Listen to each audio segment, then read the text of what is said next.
Phone phone phone అందుకే ఊబకాయాలు వచ్చేస్తాయి. పొద్దున్నే 6ంటికి లేదు, నువ్వెందుకు సన్నపడవని అన్నాడు. అసలు అర్ధరాత్రి వరకు ఫోన్లు చూసుకున్నా ఒళ్ళు వస్తుందంట. నిజం, నిద్ర లేకపోతే సరిగా ఒళ్ళు వస్తుంది తెలుసా నీకు. ఒకసారి ఇల్లంతా తడి కూడా పెట్టావనుకో ఎంత ఎక్సైజో తెలుసా. పూర్వం వాళ్ళు మామూలు వాళ్ళు కాదు. మన సాకేత్ అంకుల్ లేడు, పొట్ట కొట్టించుకున్నా పెద్ద ఉండాల్సిన పొట్ట ఇంత అయిపోతుందా, ఇంత తినగానే ఆకలిపోతుందా. నువ్వు చెప్పడం అయిపోతే నేను చెప్తా. fitmom_వాణి అని చెప్పి ఒక పేజ్ ఉంది, ఆవిడ నేను కాంటాక్ట్ చేశాను ఆల్రెడీ. సో మన బ్లడ్ రిపోర్ట్స్ తీసుకొని దాని తగ్గ డైట్ ఆవిడ సజెస్ట్ చేస్తారనమాట. ఎలాంటి డైట్ రెస్ట్రిక్షన్స్ లేకుండా కూడా మనం సన్నపడచ్చు, అది మ్యాటర్.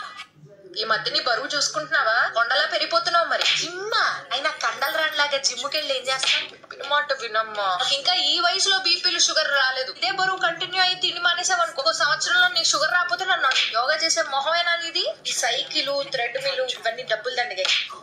యూట్యూబ్ లో చూసా కలబంద ఉంది, అలోవెరా పొద్దున కొంచెం, మధ్యాహ్నం కొంచెం, సాయంత్రం కొంచెం, అంతే ఇవట్టలాగా అయిపోతుంది. హలో, కాఫీలు తాగడమ్మా నేను.